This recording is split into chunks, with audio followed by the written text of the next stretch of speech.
Good evening, everybody who's connecting with us through the web or perhaps through the recorded version of this at a later time. Welcome. We are so glad to have you all with us. And we are so glad to have our dear brother, friend, companion, colleague, Julio Carvalho, joining us all the way from New Jersey this evening.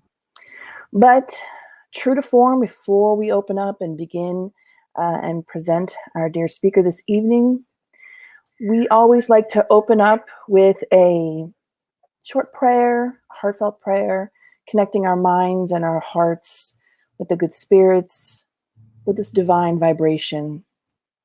So join me by closing your eyes if you wish to help during this moment. Before I officially present you, let me just give everyone a little bit of a background of who Julio is, if you don't already know who he is. Julio Carvalho. He is the founder and co-director of the Spiritist Center Divine Light in Newark, New Jersey.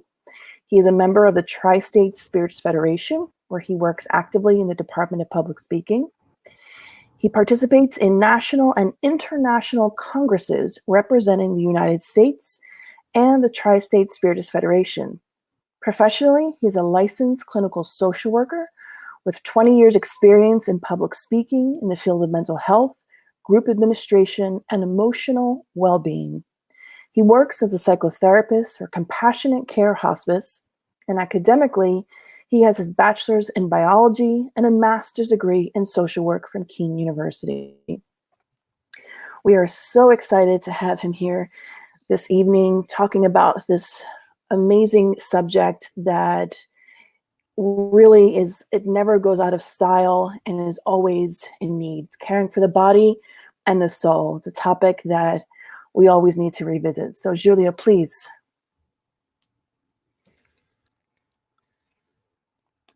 To properly address this topic, the caring of mind and the soul, of the body and the soul, I would like to actually use an analogy. The analogy is, if you were driving a car back in the 1970s, you were really driving that car, because back then only a few models had hydraulics. So, you actually had to steer the car and change gears and press the clutch, which made the driving very tiresome. When you arrived at your destination, you probably had muscle aches from all the efforts you were doing to drive the car. But nowadays, it's the 2020, and we have many electric cars that are self-driving. One of them being the Tesla. And these cars, you actually sit on it and you speak your destination, and the car takes you. You're not even driving the car anymore. And now there are neuroscientific experiments in which they have a subject with a scalp full of electrodes, and these electrodes pick up brain signals. So there are individuals playing video games by using their minds only. There are no devices in their hands to actually control the video game. So the next step will be to have one of these microchips implemented in our brain, and then we can only think of our destination, and the car will take us there. And once we get to that point, which we're very close to it, I'm not talking about a far future, but rather something that's very tangible, very close, it will be very hard to distinguish where the car ends and you begin, or where you end and the car begins.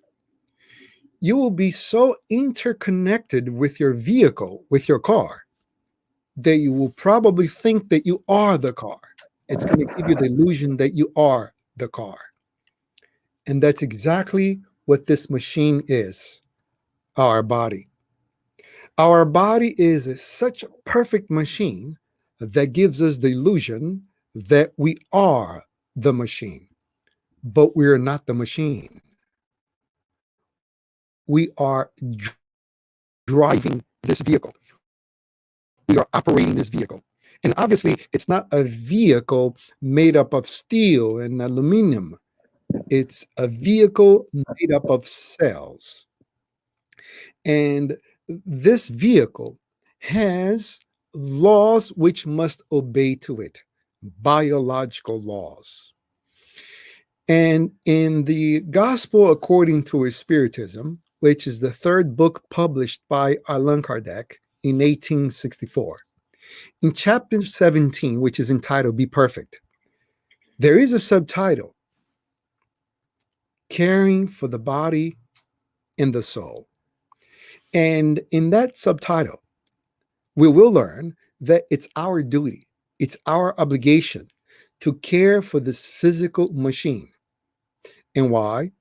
Well, that's because this machine, this biological vehicle, will allow us to be in our physical flesh as long as it's possible in order for us to fulfill our mission. The longer we are here, the longer we are in our physical flesh, the more time we have to complete our mission. And you might ask, what is my mission? All of us have a mission. And the most basic and yet most important mission of them all is the mission to better ourselves intellectually, to better ourselves morally. Not only become smarter individuals, but also more loving and kind individuals. And in order for us to achieve our goal, to develop our potential as immortal beings, we need a physical flesh that actually works. And this is why we need to take care of this machine. But paradoxically, we see people who take care of all the machines that they have, but they neglect care of the most important machine that they have. For example, and this is not criticism, but just an analysis of human behavior. You might see individuals who buy a phone, for example, and when they purchase that phone, the salesman offers them insurance. Would you like to get insurance for this phone just in case something happens? And they're quick to say yes. Please put all the insurance on it. If they buy a TV, they do exactly the same thing. If they buy a car, by all means, please have all the insurance. I want my car to be fully covered. And they read the manual for all the instructions they need to follow in order to prolong the existence of this car. And then it might say that the car needs a high octane gasoline. So the owner of the car will follow to the T those instructions. They will stop by the gas station and they'll ask for the best gasoline to place in the car. And when they change the oil, they take it to the car dealer because they want the specific oil grade to go in that vehicle. No one in their right mind, instead of gas in their car, they will actually put milk or orange juice in their gas tank. They would never do something like this. People rarely allow their cars to go over the specific miles to change the oil. And obviously, they will never replace oil in the engine with vinegar. And why is that? Well, that's because they want to prolong the existence of their car. Not only to prolong the existence of the car, but to maintain its efficiency. The amount of miles they get per gallon. So they're taking excellent care of their car. But when it comes to this vehicle, when it comes to the moment of caring for this machine, they completely neglect the needs of the machine. They put all sorts of substance that destroys the machine. And at times they do this in dates where they at least symbolically should be the date that they take more care of this machine. And I mean birthdays. Let's go back to the analogy of the car again. Let's say I need to travel from Baltimore all the way to California, and it takes me a couple of days to get there. And once I get to California, do you see people open the hoods of the car just because they completed a milestone? They arrived at their destination. Do you see them opening the hood of the car and pouring sand to celebrate that they arrived in California? Do you see they do that? Obviously not. Do you see someone, arriving at California after a couple of days of tripping to celebrate that they arrived there at their destination? They grab a baseball bat and they hit the car. Do you see them doing that? No, you don't.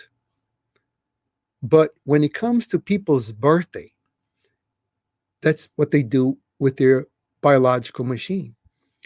What is a birthday? A birthday is a completion of a cycle. This machine, this vehicle, allowed you to complete a cycle of 364 days, 64.25 to be precise, 365. And once it gets to that point of completion, symbolically, that's the day that one should take a walk, jog, drink more water, or poison as less as possible. But that's the day where, unfortunately, people do all sorts of things to celebrate their birthday, that it's actually a damage to their body. But what about when individuals go on vacation? No. What is a vacation? A vacation is, for the body, a moment of rest. We go to vacation because we need to replenish the energy of our bodies. But unfortunately, what do you see people doing on vacations? It seems that they want to get the stress out of their minds, and they do this by poisoning their bodies. And I use here the word poison because a poison, by definition, is something that kills a person, kills a living entity. That's what a poison is. And there are poisons that are fast acting and poisons that are slow acting. And anything that is detrimental to our physical flesh, it's a slow acting poison. It was mentioned in the beginning of this topic that I used to work in the jail system, and I did for 12 years. I've provided psychotherapy for approximately 23,000 inmates in the course of 12 years. And the interesting thing, when I analyzed their behavior, and they came to my office, they came with all sorts of complaints. And one of the complaints that I used to hear often was, Julio, my lungs are killing me. Oh, my kidneys are killing me, or my liver is killing me. And they used to hold their stomach and grimace with their face to show all the pain that they're going through. And obviously, I wasn't there to humiliate them. I wasn't there to bring them down. They already were down, but I was there to bring clarity to what they're doing with their own lives. And I asked them to kindly switch their wording in order for them to see what was actually occurring. And I told them, my friend, I'm sorry, you're twisting your words. What you should be saying is, you are killing your liver. It's not your liver is killing you, but you are killing your liver. My lungs are killing me. I think it's the other way around. You are killing your lungs. Oh, my kidneys are killing me. I'm sorry. It's the other way around. You are killing your kidneys. In the questionnaire that I designed in order to get their demographics, the basic history of their lives, instead of asking them, what kind of substance abuse disorder you have, what I used to ask, and this usually broke the ice between, the therapist and the patient, but also it brought them instant insight. I used to ask them, How do you poison yourself with? And of course, they gave me that look and, what do you mean by this? Well, what kind of poisons that you use? And what do you mean? So let me define to you what a poison is. A poison is anything that it's harmful to your body. It's anything that it's contributing to your unhappiness, to your misery. Are you using any poison? And obviously, they knew the answer. And why they knew the answer? Well, that's because our consciousness, the God within us with a small g, tells us that we're doing something wrong. We don't need a priest, a pastor, or some sort of a spiritual uh, uh, a spiritual authority to let us know that we're doing something wrong. We know that we're doing something wrong. Our own consciousness tells us that we're doing something wrong. So they knew. And they told me, oh, okay, yes, indeed, I do heroin, I do cocaine, which is the term is speedball. Uh, they use the cocaine to get high, but then they use the heroin to feel low, and they got the combination of sensations and alcohol on top of that, and the lungs. And then, in order to let them know what they're doing with themselves, because we live in a culture that is so money driven, that it's so financially oriented, I also had to speak in their language in order for them to fully grasp what they're doing with their own lives. So I told them, everything in life, it's about investment. And what is an investment? It's something that you put in and what you're going to get out at the end of a certain period. So if you invest $100 in January, you deposit that money in the bank, and then accrues interest over 12 months. And at the end of the year, you have $120. Was that a positive or negative investment? Obviously, it was a positive investment. You received more money than you started with. But if at the end of the year, instead of $100, I actually had $90, well, this was not such a wise investment because I actually had less money. So I used to tell them, right now, you're telling me you are very miserable. You don't feel happy. You wish you could be somewhere else. So let's see how much you have invested in order to be in this misery. And then I laid out all the different aspects of our lives that contribute to our misery, our state of mind. They gave up their freedom because they were in jail with me. That's an investment. They gave up loved ones because the people who truly care about them got tired of their broken promises. Throughout the years, they kept telling these people, I'm going to change, I'm going to change, and they never did. So they gave up on those loving relationships.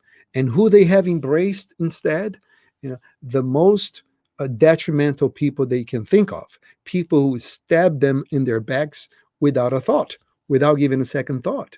They embrace these individuals as friends and have rejected those who truly love them. That's an investment right there. And then I went on and on, all sorts of investments. But then when it came to their physical flesh, to speak about their body, let's see how much you have invested. And believe it or not, some of these individuals, they spent like $200 daily, just to maintain their substance abuse. Can you imagine $200 daily? And this is why drugs lead to crime, because it gets to a point that you lose your sense of discernment. What is discernment? Your ability to choose right from wrong. And then you steal. And then if you're a woman, you might sell your body. And with the modern times right now, if you're a man, you're selling your body as well. And then you lose your dignity, you lose your self-respect. And let me just open a parenthesis right there, because this topic is of profound interest for a lot of people out there. And when I used to see young, beautiful ladies who were selling themselves just to get high, I told them that in the future, with hard work, they might one day be able to release themselves from this mental prison of the addiction, which led them to prostitution. And then they might find a guy who would look at them and say, I love you. I could care less what you have done in the past. What I care about now, it's the person who you are today. And I want to move forward with you. I don't care about your past.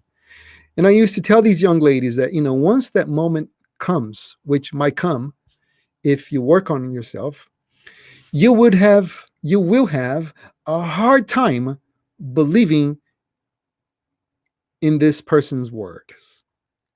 And why? Because for what you're doing to yourself right now, you will hate yourself to a degree that will be very hard for you to believe in anyone's love for you. That's what lack of self-respect does. It makes us not love ourselves. And because we hate ourselves for what we have done, we hardly believe that anyone is capable of loving us. So I told them all these investments that they were doing, but when it came to their physical flesh, what you're doing to yourself, spending $200. And sometimes they used to tell me, the only way I destroy my machine, it's by smoking. Okay, cigarettes, they are very dangerous for the simple fact that they are legal, just like alcohol. And just because something is legal, we have a tendency to actually believe that it's also right, that it's also healthy, just because it's legal. Something can be legal and yet very detrimental to our health. And that is the case with cigarettes. And it's only recently that the government have decided to bombard the cigarette companies with higher taxes and all these ads in order to avoid people to smoke.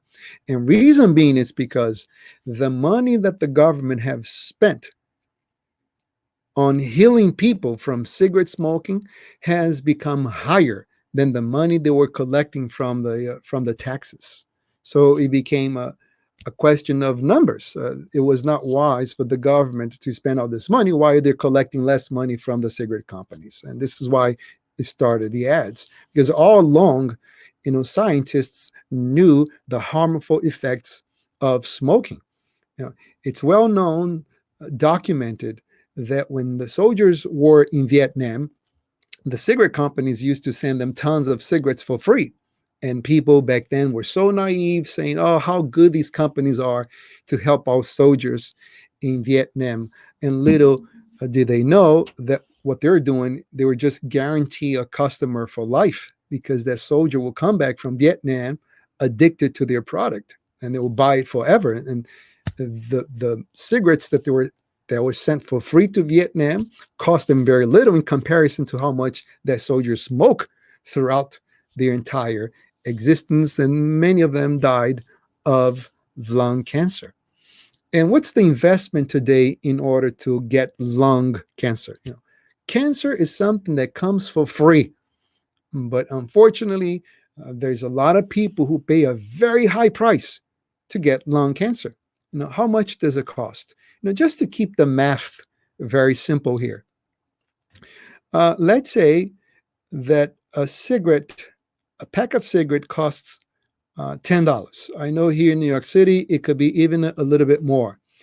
And if an individual smokes $10 a pack of cigarette per day, that person is investing $10 per day to get lung cancer. And if that individual smokes for 7 days, well, that's an easy calculation. 10 times 7 equals $70. So that individual is paying $70 per week to get sick. Now, how much that individual is investing on a monthly basis? Well, 70 times 4. That gives us $240. I'm sorry, $280. $280 per month. This could be actually a car payment. In some instances, it could be a mortgage that you're paying in an apartment in Florida. Now, if you multiply this number by 12, how much money this individual is spending in a year? How much are they investing to get lung cancer? Well, they're investing $3,360. You know how much is a trip for two, all inclusive, to DR? That's approximately $2,600. So you could pay a full vacation with this money and still have money to spend on your vacation. Meanwhile, that individual, it's investing $3,360 to get lung cancer. Meanwhile, it comes for free. Now, if we multiply this number by five, the individual has smoked for 5 years, that's $16,800. And if we multiply this number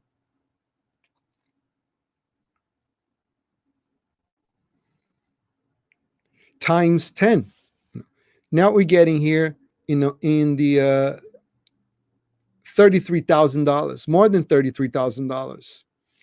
And as you can see, this number keeps going up and up and up.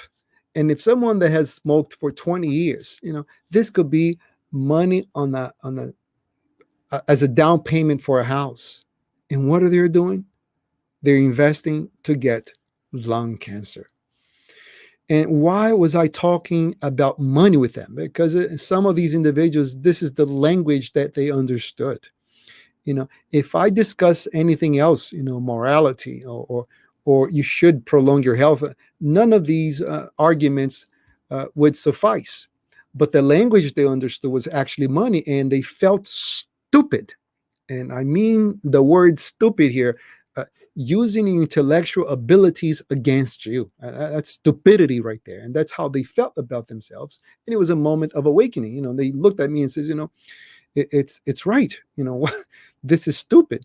And I used to say to them, it's not that you're doing here. Forget about God. Forget about your family. Let's take those out of the picture. It's what you're doing.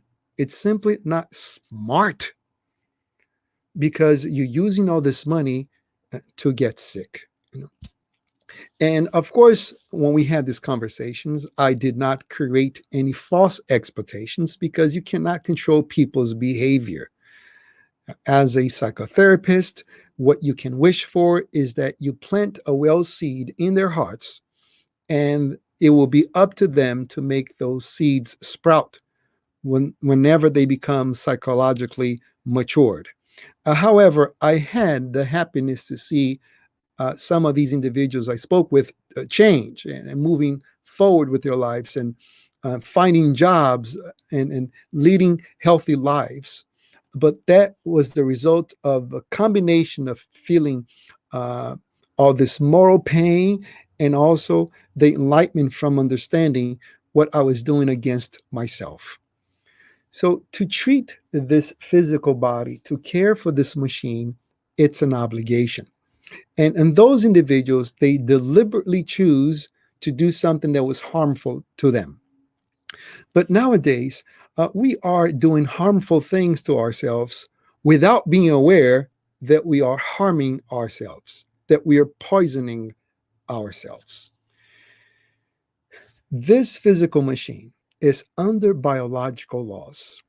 And there are certain amount of chemicals that we need on a daily basis in order to carry our vital functions. Why do we need to eat? Why do we eat to begin with? Well, we eat because we have to feed each of the 70 trillion cells that are in our bodies. And when we don't feed those cells, the cells starve.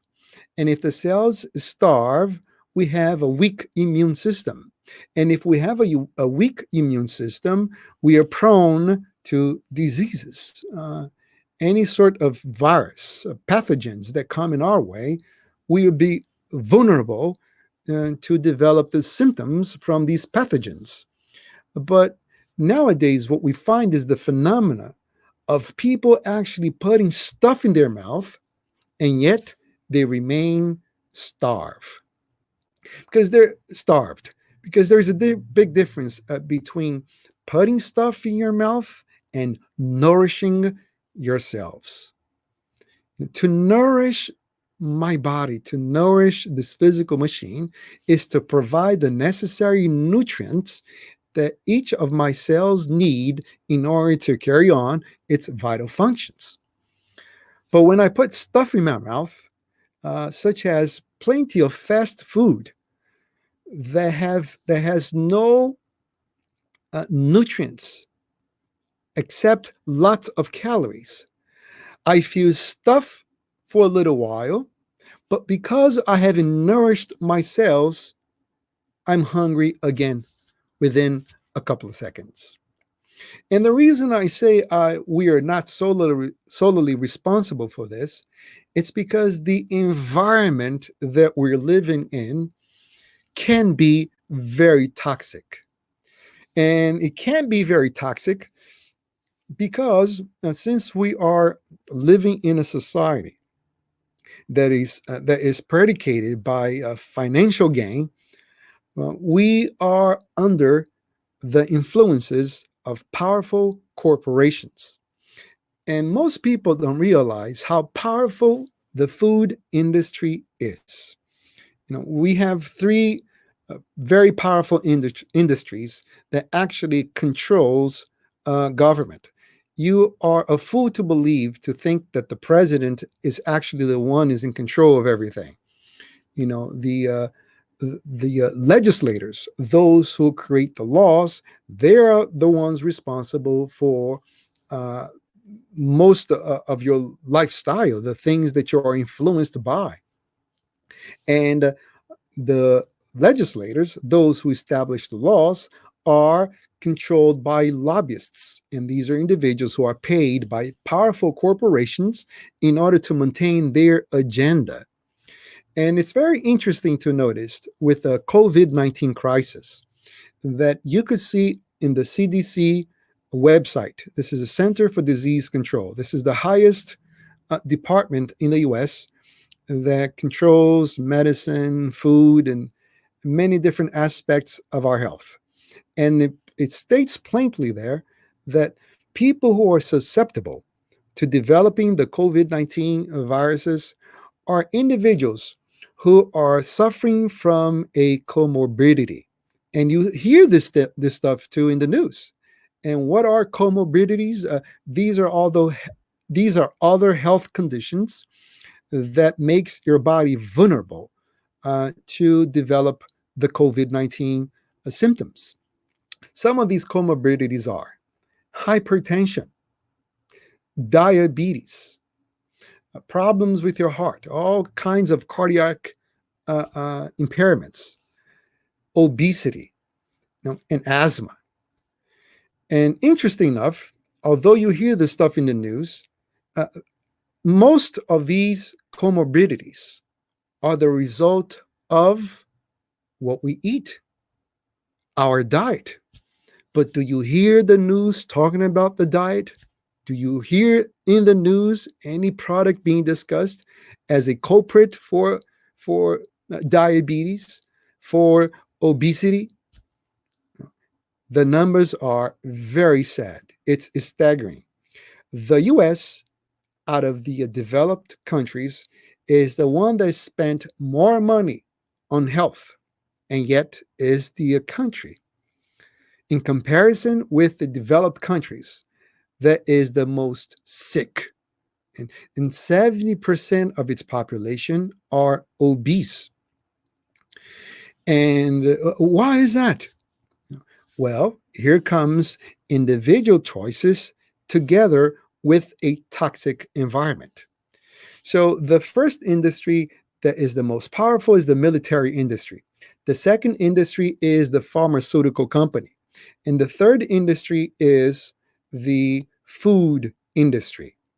And people have no idea that the pharmaceutical company makes more money with the food industry than with actually people. In what way? Well, that's because uh, our society is addicted to meats, red meat and white meat, especially white meat. And in order to supply such a high demands of white meat and red meat. It needs to make sure that these animals can grow up very fast. And in order for an animal to grow up very fast, they inject hormones on these animals. Not only these animals are being injected with hormones, but also they're living in closed spaces. Back in the 1950s, if you ate a chicken, if you bought a chicken from a supermarket, the chances were that that chicken was roaming around the farm and eating naturally right from the ground. But nowadays, that chicken has never seen the outside world. The entire existence of the chicken was spent inside that cage, in close proximity with other chickens. And whenever you put too many animals or too many people together in close proximity, you're prone to develop diseases. And in order for you to avoid diseases within close proximities, what do you need? Antibiotics. So now when you eat a chicken, not only you getting the hormones from the chicken, but you also getting the antibiotics that were injected in that chicken in order to avoid contamination. And just imagine the amount of toxins that you are ingesting when you're eating a piece of chicken or meat. Now, there are many studies, and unfortunately, these studies they do not get much publicity because, like I said, the food industry is very powerful. And one of them is in reference to World War II. Whenever Hitler used to invade a country, one of the first actions was to confiscate the meat. And what was the purpose of that? Well, because he needed to feed his soldiers.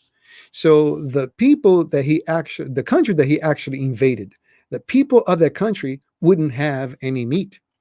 And interestingly enough, the doctors noticed as well a decrease in diseases of the heart, in diabetes, in these countries that were invaded.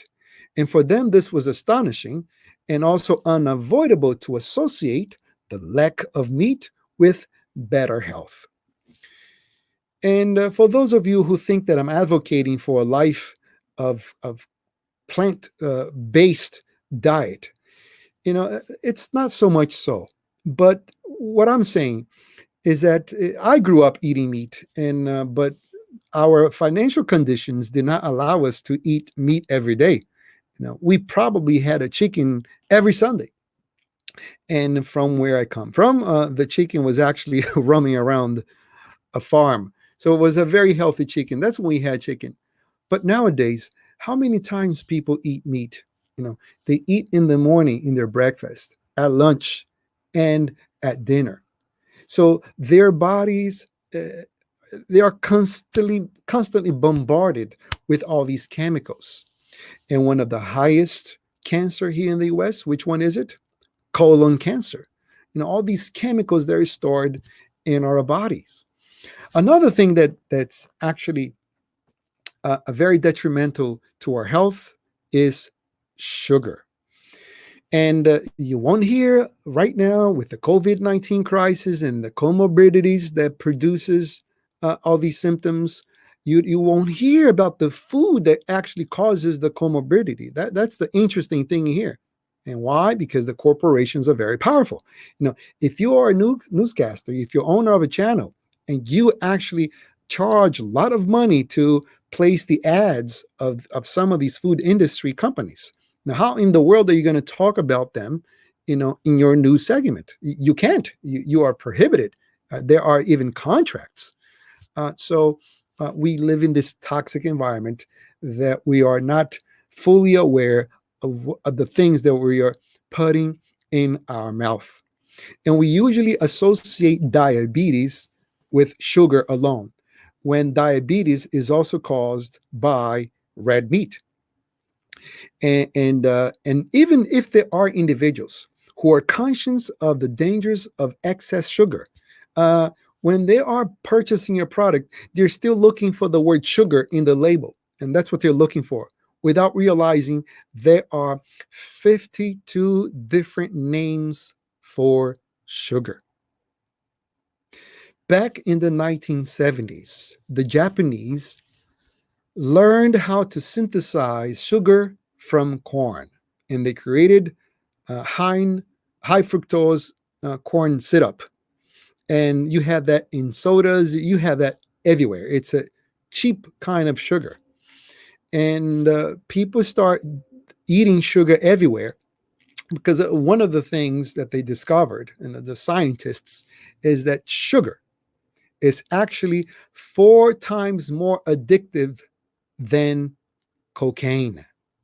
We get addicted to sugar. And when you eat sugar in a soda, on a cake, on a carrot cake, what is a carrot cake made of? The word carrot right there seems that it's a cake made of vegetables, but it's pure sugar. And when you eat that stuff, uh, you are making your body acidic.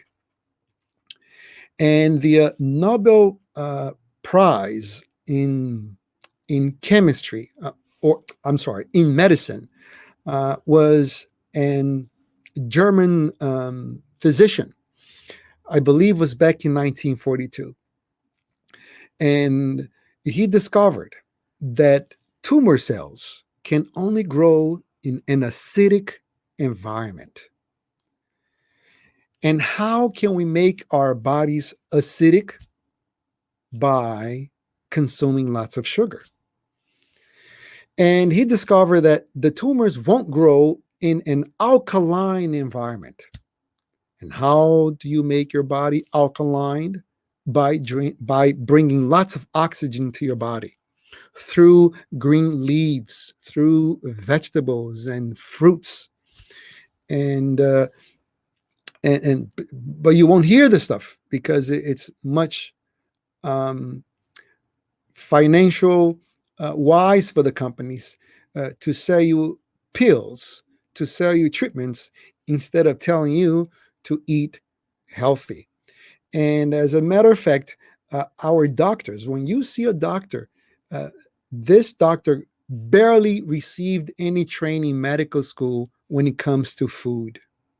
And to me, that is mind-boggling. How can a doctor do not receive any training in how food is so important to our health? To me, that is truly mind boggling. It's like you speaking with a mechanic, and the mechanic says to you, well, I never received any training in fixing the engine. And how could that be possible? You went to mechanical school and they never taught you how to fix the engine. And it's the same thing here when you see a doctor and the doctor never received any training. I actually have a personal experience with a doctor that was very concerned with the amount of iron a friend of my son was getting from the diet. And uh, and but my friend's son fed so much beans to her son. So when she took her son to the doctor says, I'm concerned because he's not getting enough iron. And but she said to him, but doctor, I feed him beans every day. And the doctor looked at her and said, but does beans have iron? My friends, when it comes to the ABCs of diet, ABCs of nutrition, you know, everybody knows that beans have iron, but this man with a medical degree didn't know. And I don't blame him. It's because they don't receive this kind of education in school, and there is a purpose behind that. But I don't want to get too sidetracked with the arguments. The point I want to emphasize is that we are responsible what we place in our bodies. You are responsible with what you feed your machine with. And you could either extend the existence of this biological machine by truly nourishing your cells, or we can poison ourselves little by little. And the end result is a premature death, which is considered not necessarily as a natural death, but as an indirect suicide by the Spiritist standards. What is an indirect suicide? It's anything that we do consciously that we are aware we are destroying our body. Our goal is not to destroy our body, but we are aware that is the end result. That is considered indirect suicide. And obviously, a spiritist lecture has no purpose of spreading fear, but bringing clarity to certain points about life that we need to be aware of. It's because by us becoming aware of our duties, of our responsibilities, then we know what to do. We know what the objective is, and we know how to have more control over ourselves and not to curb into our physical passions. So with that, caring for the body, it's our responsibility, and carry it for the body. It has a lot to do with how we eat, our diet. So make sure there's plenty of information nowadays that we can watch documentaries, we can read books on how to extend the life of this physical machine in order for us to have quality of life in the physical flesh from a physical point of view. But also in that chapter 17 of the Gospel according to Spiritism, we have caring for the soul. Not only we have to care for the body, but also care for the soul. And how do we care for the soul? Well, since I have discussed much of our time here with feeding, with nourishing our body, what about nourishing our souls? Let's keep the same terminology. If we watch a movie, and this movie it's full of violence, it's full of negativity, it doesn't teach you anything productive, how are you feeding your mind with? What kind of nourishment, or what kind of food, if we can call that, we are feeding our souls with? Is it healthy food, or foods that are detrimental to our well-being? Now, take for example horror movies. People watch horror movies and then they go to sleep. And now that they go to sleep, they have nightmares. And instead of seeing the characters they saw in the movie, they're seeing themselves being chased by whatever hunter or ghost or whatever was in the movie. They have a disturbed night because they were watching this movie. So this was actually poison for their souls. What about certain novels, certain magazines, or soap operas that people watch, and what you see in there, it's lots of betrayals, or exchange of couples. And now, when we watch something like that, being unaware of what's going on, we literally have poisoned our minds to think that our partners is also betraying us. Because in the movie, we saw that this is life as it is. And now, because we absorb this message, we have fed our mind with this garbage. We're suddenly doubting our partner. If he or she arrives too late from work, now we second doubting them. We are thinking that there could be something here. We have been poisoned by this thought. And when we go to sleep, and this is what we learn from the Spiritist philosophy, the entities that are outside of their bodies, spirits, they will use this information that we have absorbed in our mind against us. And they will actually have us seen in the movie. But now, instead of the characters, what we see are our partners betraying us. We see them with other people. And when we wake up on the following day, we look at our partner sleeping right beside us, and we say, I'm getting a message here. And the message is this person is betraying me. And hence all the fighting and all the jealousy that torments people's lives. Are these individuals caring for their soul? Absolutely not. To care for our soul is to choose what is best for us.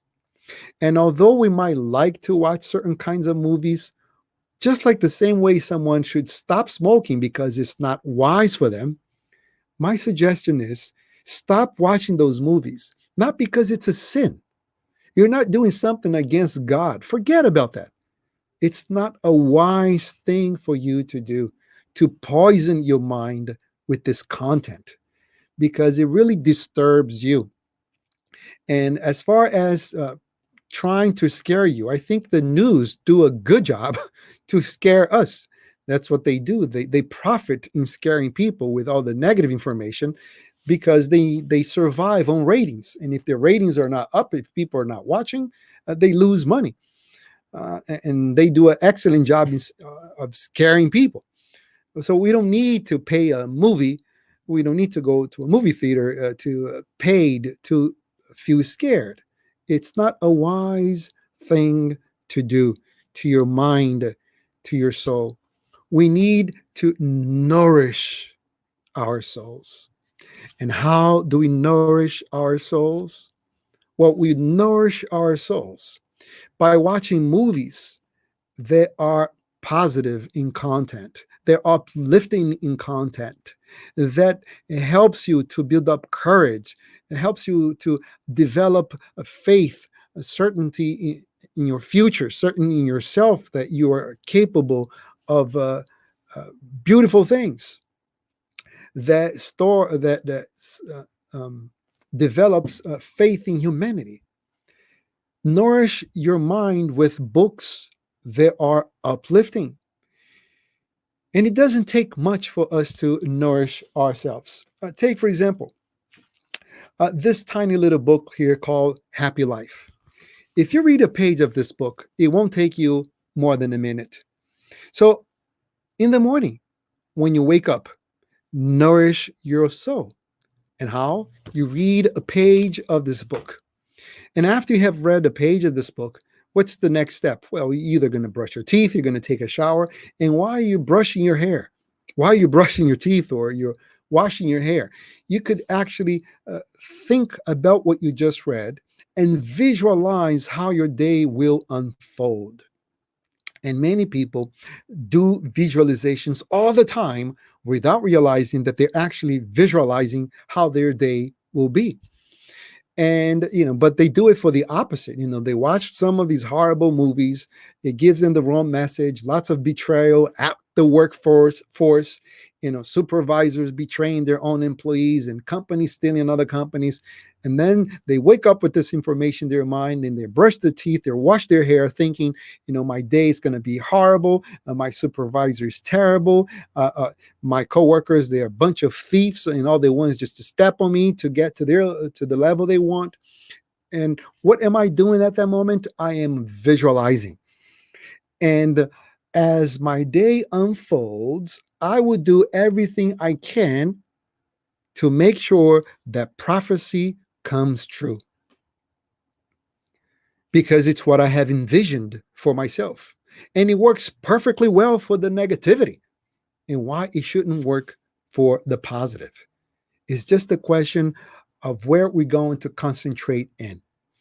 And although, my friends, I respect and cherish very much, and I learn very much from all different sorts of spiritualities and philosophy, I humbly say that by no comparison, there is no philosophy out there that can actually provide more food for the soul than Spiritism. Because Spiritism revealed to us what are the laws of life.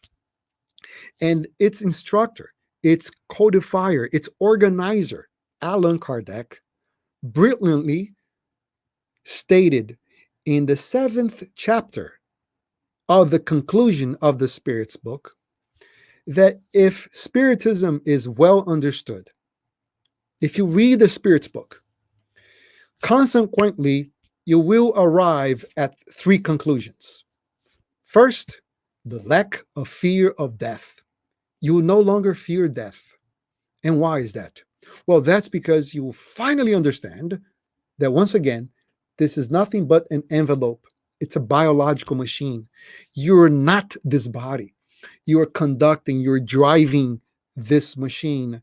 This biological existence is temporary, and the earth is a school in which you are temporarily enrolled. And once you lose this body, or someone else that you care loses their body, they're not ceasing to exist. They're just transitioning from one state to another, the material to the spiritual state, to the spiritual plane. So now you no longer fear death, which, if you are a materialist, is the end of everything. Second conclusion you arrived at, well, you arrive at having more tolerance for the imperfections of others. It makes your life with other beings much easier because now you have tolerance for them. What is tolerance? Tolerance is the understanding that is so difficult to change because you have your own difficulties to change yourself. So it's not that you agree with other people's way of being, but you're no longer against them. Therefore, you're no longer attacking them. So you make it possible your conviviality much more harmonious with everybody around you. Not because they have changed, but because you have changed your perception about them. And third and final conclusion, you build up resilience. And what is resilience? It's your capability of withstanding blows from difficulties, hardships, and trials of all sorts. And yet, because you know now, by understanding the Spiritist philosophy, that your purpose is to grow intellectually, is to grow morally. You know that all these difficulties are nothing but opportunities for you to develop your virtues.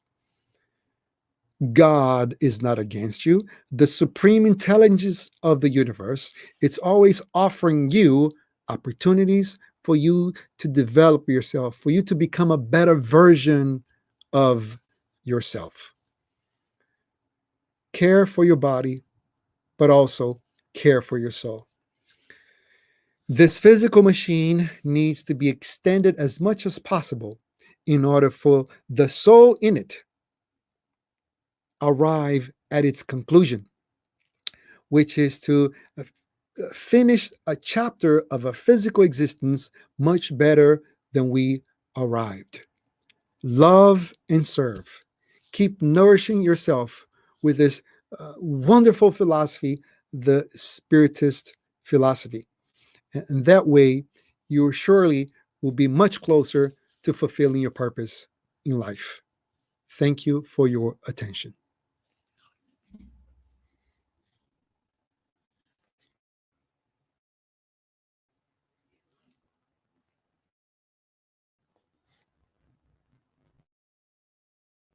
Oh, there we go. I'm unmuted. Thank you so much, Julio. This was an mind-opening, heart-opening, soul-opening reminder and presentation this evening. Truly, thank you so much for this. Before we share our own comments, we have some comments that were made in the comment section. And I just want to, I'm going to go to it real quick. Let me see. I just had one from Paula. Here we go. Yeah. This is Paula Schmidt, one of our SSB members, Dr. Paula Schmidt. She says, with the current health crisis, popular media doesn't emphasize eating healthy, exercise, and practice stress management. Please comment. Yes. And for those of you who have followed the news very closely, which I don't advise you to do it, just because they spread so much scary information. Like I said, it's not even because they're evil; it's because they're dependent on ratings. And unfortunately, if we are scared, we are glued to the TV screen. And so, if you have watched the news, you probably have heard that uh, African Americans and Hispanics are being disproportionately killed by COVID-19. And obviously, the virus does not discriminate. The virus is not looking at someone's skin and says, well, let me invade this body to kill this person. It has to do with eating habits. It has to do with culture. And uh, if someone is not caring for their bodies, is not caring for for their physical flesh, they're developing these comorbidities as if they were walking along a precipice, and the COVID-19 simply comes in and pushes them off the precipice. So these communities have been targeted, but there's a lot of criticism from that comment as well, because they say that it has also to do with racism. And I'm not saying that I'm going for any or for the other. I'm just presenting the arguments for our analysis. And what do you mean by racism? How can racism actually play a role here with COVID-19? Well, think for a moment. Unfortunately, African Americans, they were enslaved here in this beautiful land for approximately 250 years.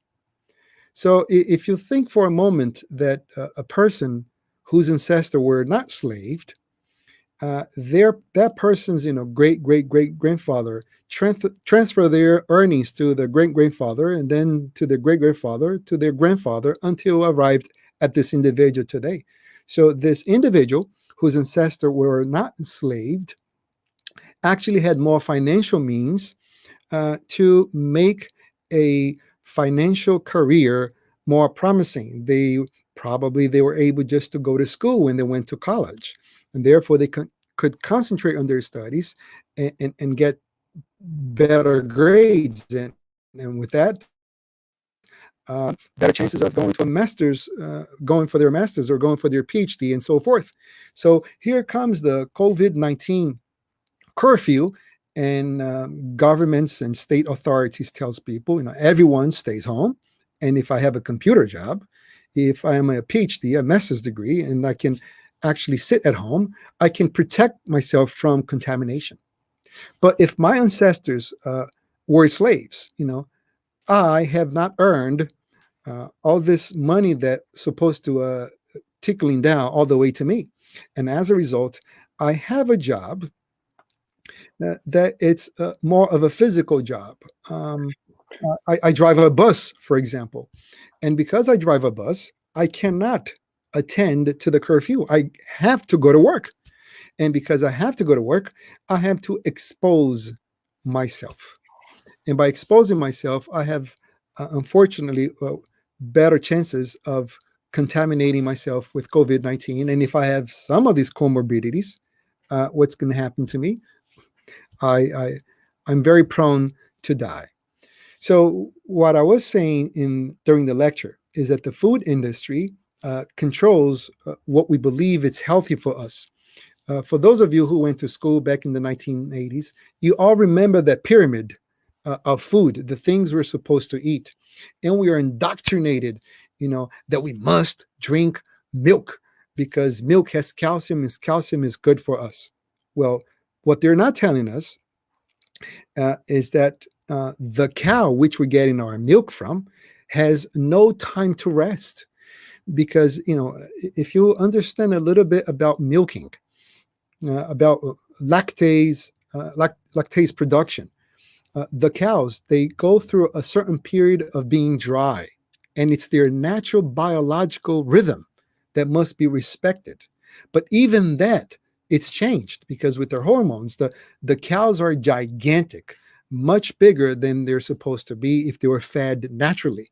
All the food they're eating, it's synthetic, it's artificial, it's given to them with a purpose to make them grow very large. And then they do not go through any period of rest in their lactation. So they're constantly giving milk. And with the milk comes the hormones, the antibiotics. And then once you start drinking this milk, you are adding lots of hormones. And there are theories out there that the teenager girls are going through their menstrual cycle much earlier than before. They're developing their breasts much younger than before.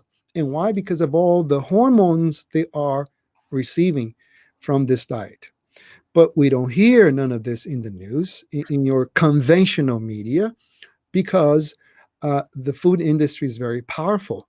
They uh, pay very expensive ads in these different channels. So therefore, the channel cannot make a show on food, on diet, on changing eating habits, because it will hurt their own business if they did this. One interesting thing that happened with as far as people in government trying to do things. When Michelle Obama actually entered the political arena when Obama was elected, she started with all this thing about cutting sugar and exercising and doing all this stuff to improve our health. And immediately the lobbyists, they actually shut her up. She couldn't talk about eating. She couldn't talk about changing any diet. She had to talk about exercise. Uh, and why? Because to talk about eating habits, you're going to tell people to change their way of eating, and that would hurt the business, especially the sugar industry that is so powerful. You've seen that show, The Biggest Loser, on TV. I think all of you have seen. You've seen people killing themselves on their machines. And by all means, I'm not advocating for people not to exercise. Exercise is excellent. But if someone is actually aiming for a healthy lifestyle, it's actually 75, 80% is what you eat, and the 20% is the exercise you put into it. But that show, it's all about the exercise.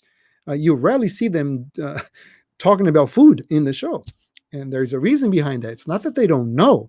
It's just because it goes against the profit interests of the companies who pay these very expensive ads in order to maintain these channels. So that's the reason, unfortunately. So that's what it makes this environment very toxic in that sense. But nowadays, with all these open media, YouTube being one of them, there is no excuse. One can actually watch excellent documentaries that talk about some of the most of the stuff I said here. Netflix has plenty of documentaries as well on health eating, and these are independent movie makers that talks about these things. So it's very good. One last thing about this, certain countries, they are considered developing countries, which do not have the financial means to have the diet that we have here. There are so many studies on this. The association of lack of meat and lack of all this high fructose syrup products in their diet. They don't have these things because it's a different culture. They don't have the financial means. Yet diabetes is almost unheard of. Colon cancer doesn't exist.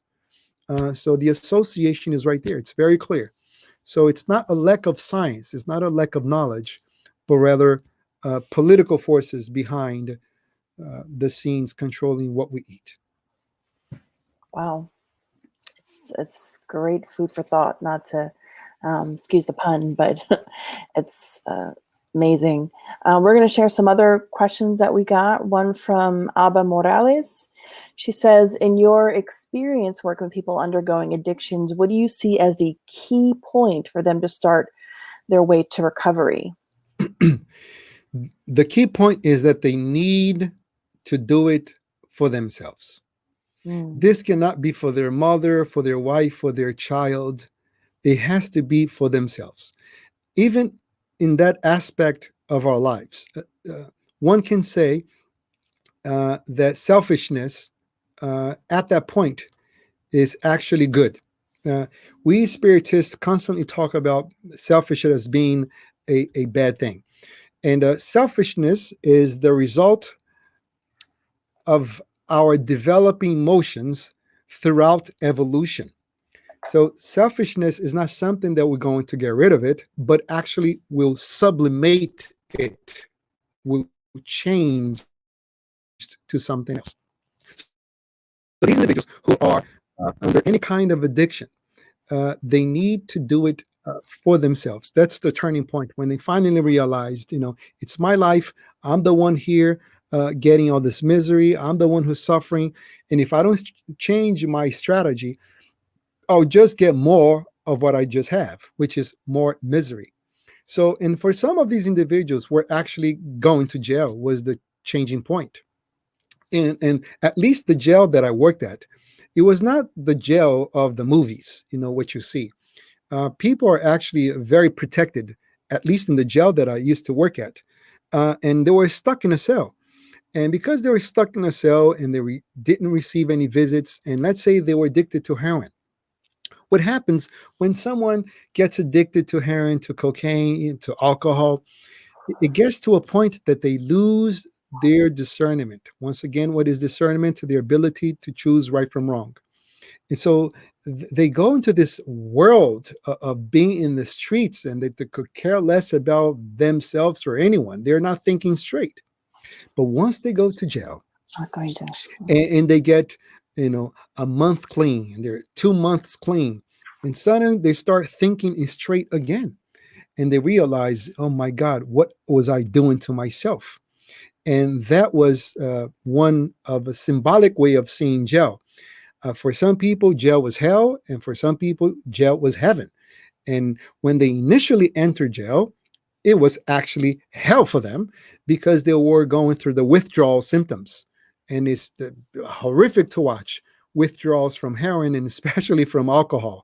The withdrawal from alcohol is the worst to watch and the worst to go through as an addict. And I'm not saying me as an addict, someone who was addicted to alcohol.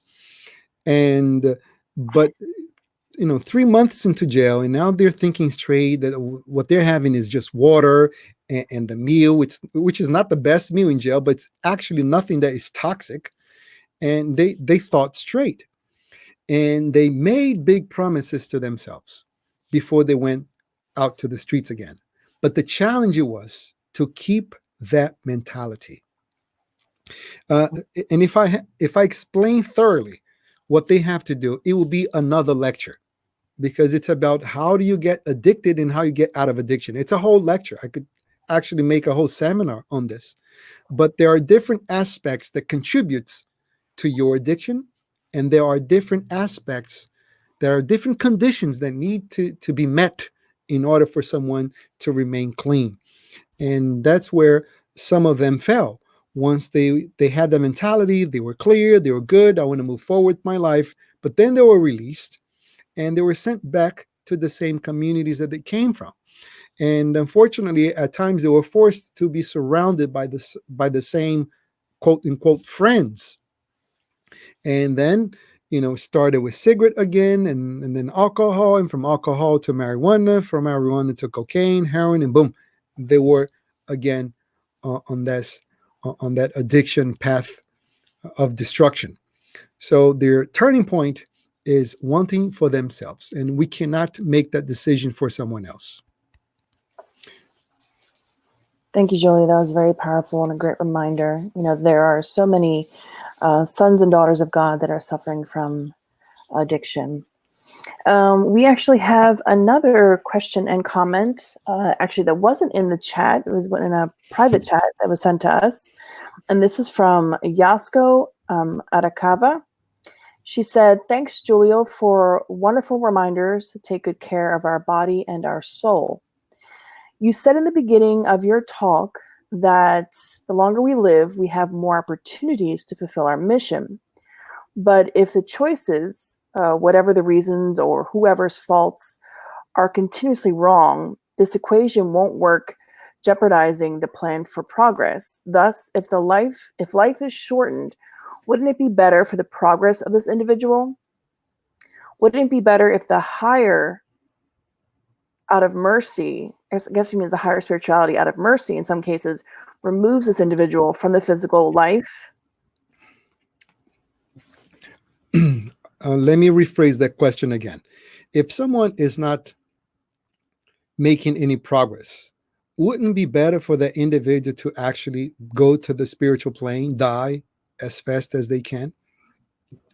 Well, it's very hard for one to actually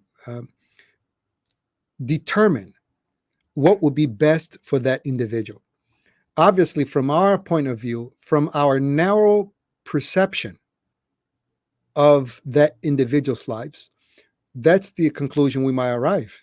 Maybe that individual should be better off dead than being here, because while they're here, all they're doing, they are acquiring more moral debts, which I agree with you. However, we don't know.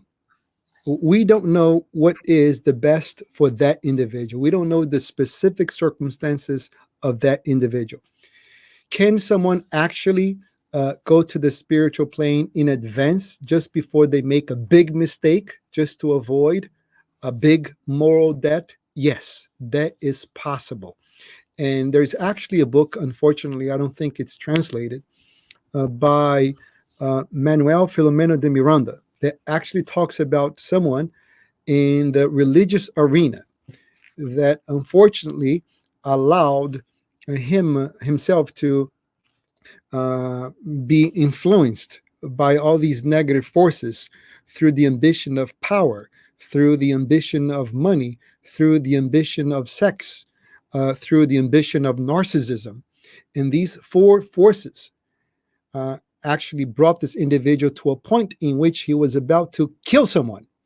And just before he killed someone, he was actually taken from the physical plane. He had a heart attack suddenly, and that avoided him from killing that person, which avoided him from acquiring a bigger moral debt. That is possible.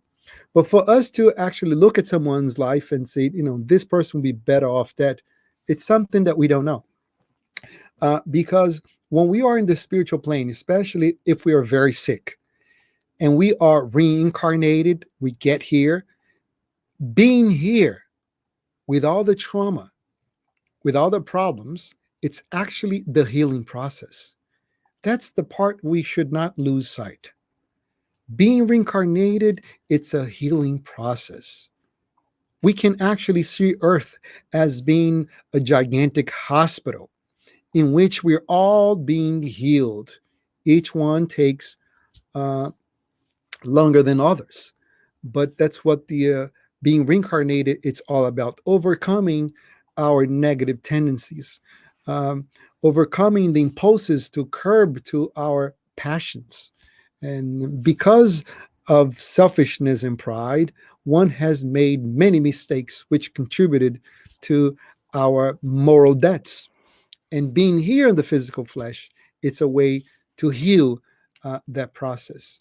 So, going back to what the person asked about, what is the turning point for someone who is an addict? You know, and when you study the life of someone who is an addict from the psychological point of view, many scientists have noticed that for certain people, they need to reach their rock bottom. Now, sometimes you could see that they're sick, they're getting high, they're causing a lot of troubles, but they still can go lower, you know. And when they keep going lower and lower and lower with all the trauma they're causing to themselves, with all the problem, but they gets to a point that they cannot get any lower. They have reached their bottom. And only when they have reached their bottom, that's when they can actually start uh, their ascension. They can actually climb up out of the hole. And for us, for all of us spirits, we go through that process as well. There, you see someone who's clearly making mistakes, not necessarily getting high, but different kinds of mistakes. And for them, in order for their change to start to happen, they need to reach their bottom first. In other words, they have caused so much pain to other people that is the accumulation of all the guilt they have caused that will actually be the force to propel them to change. If you have read the Paul Stephen book, the 50 Years After, um, um, Renunciation, and Hell Christ, these books, there is a similitude of psychological conditions that prone the perpetrator to change. In all of these books, Someone that they loved very much was the individual that they hurt the most as well. And then later on, they found out that the person they cared the most is the one they hurt the most. And this accumulation of guilt is what caused them to start to change. Daniel.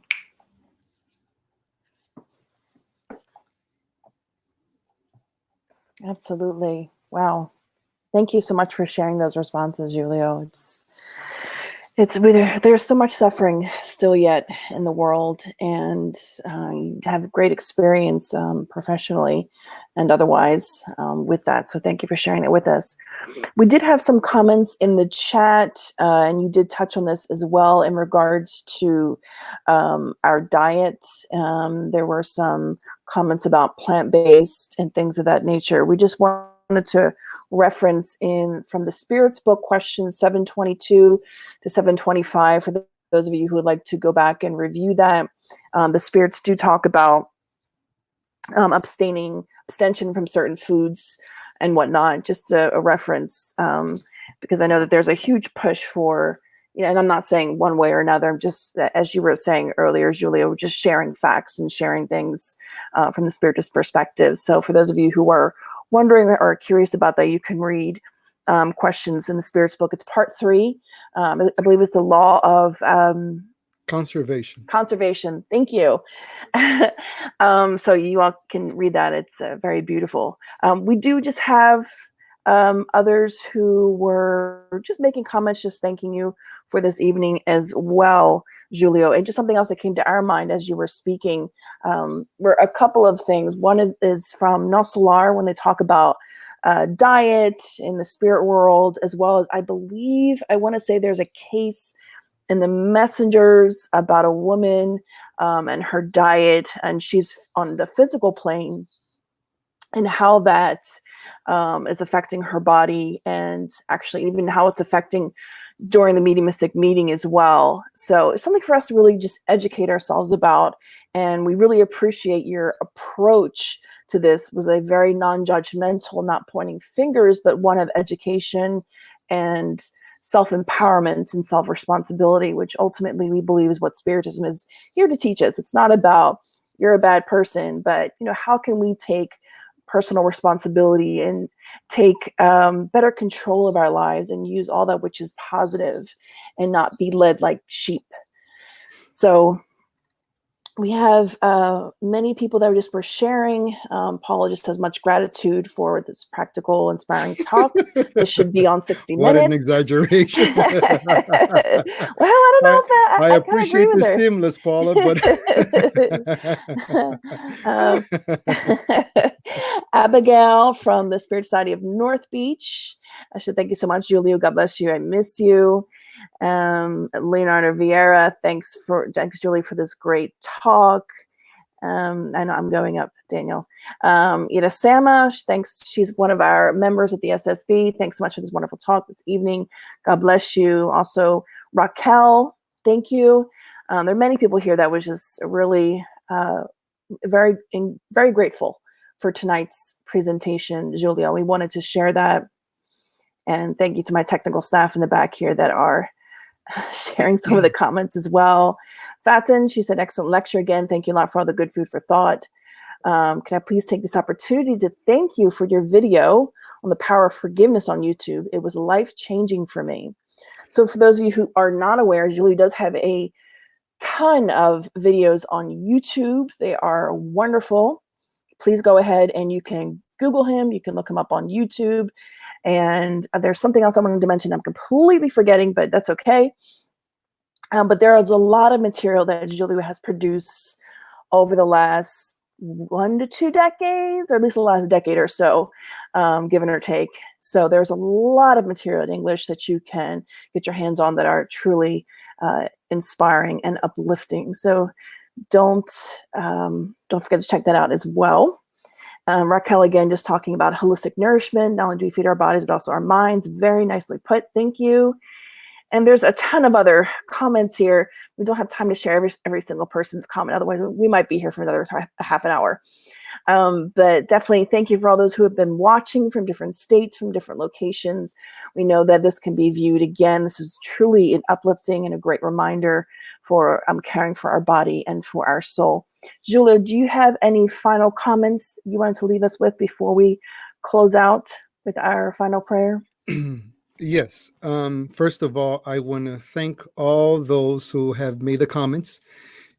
They are the true treasure that I carry with me. Your gratitude. Thank you so much. They are a stimulus for one to keep going because these subjects they are not well received by individuals who are not aware of their purpose in their life, of their purpose of their lives. And when we find a group of individuals who want to listen and actually tells us how thankful they are, it's very heartwarming for myself. So thank you. Your comments are well taken, much appreciated, and much needed. I like to end with a very a comment uh, about Mother's Day. It's not about the Mother's Day, but actually about mothers, and it has to do with it has partly to do with the topic we just discussed. Think for a moment.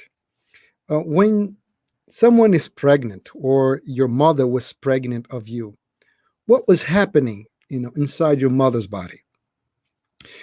We have heard from many religious tradition, and especially the Judeo-Christian tradition, that we came from the dirt. That's what we have heard. And obviously, if one takes that literally, it doesn't make much sense. But it should always be a symbol to be decoded.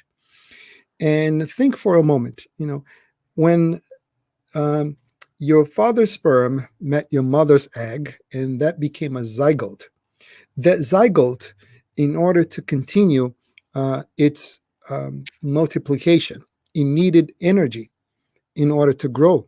From the zygote, it became a blastocele, and that had to keep growing until it became an embryo, and that embryo needed energy. And where that energy came from?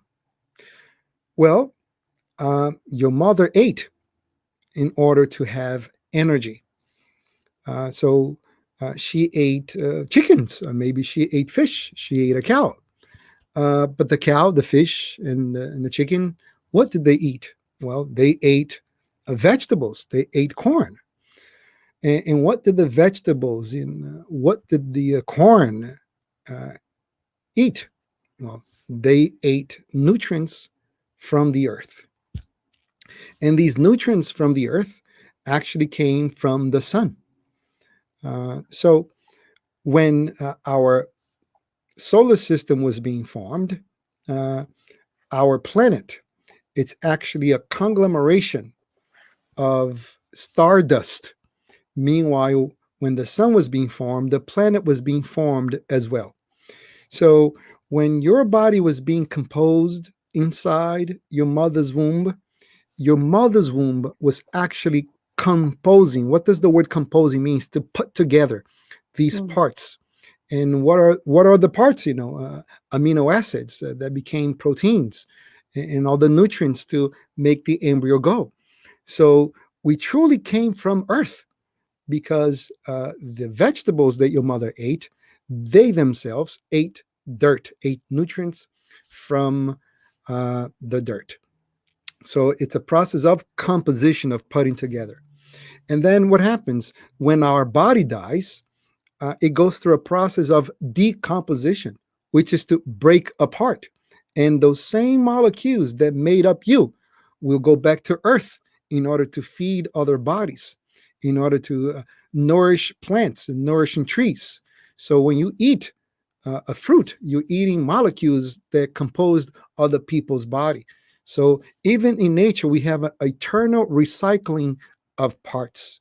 So not only we recycle ourselves to spirit, we recycle our bodies. And because tomorrow we conventionally celebrate Mother's Day, which should be celebrated every day, but not just a day of the year, we want to thank our mothers. Even if our mothers were not what we expected them to be, they allow us the opportunity of being the flesh again. which took so much sacrifice, physical sacrifice, and emotional sacrifice in order for us to be here. So, with that, we want to thank all the mothers for allowing us to return to this school, planet Earth. Beautiful. Thank you so much, Julio. Thank you so much. God bless you. So, as we end out our session this evening, we just like to, again, thanks our dear speaker for blessing us this evening and reminding us and sharing these great reminders with us that are so vital to our overall health and well-being. So we hope that each one of us can take these thoughts to heart and use them as food for thought, no pun intended. So before we end this evening, we always like to end with a heartfelt prayer. And normally we would have our passes at the center, but since we're here virtually together, we're going to be doing this virtual blessings passes, and hopefully some of you have your water nearby. And also please drink that, as we know it'll also receive blessings as well. So just join me in closing your eyes, and we thank the good spirit.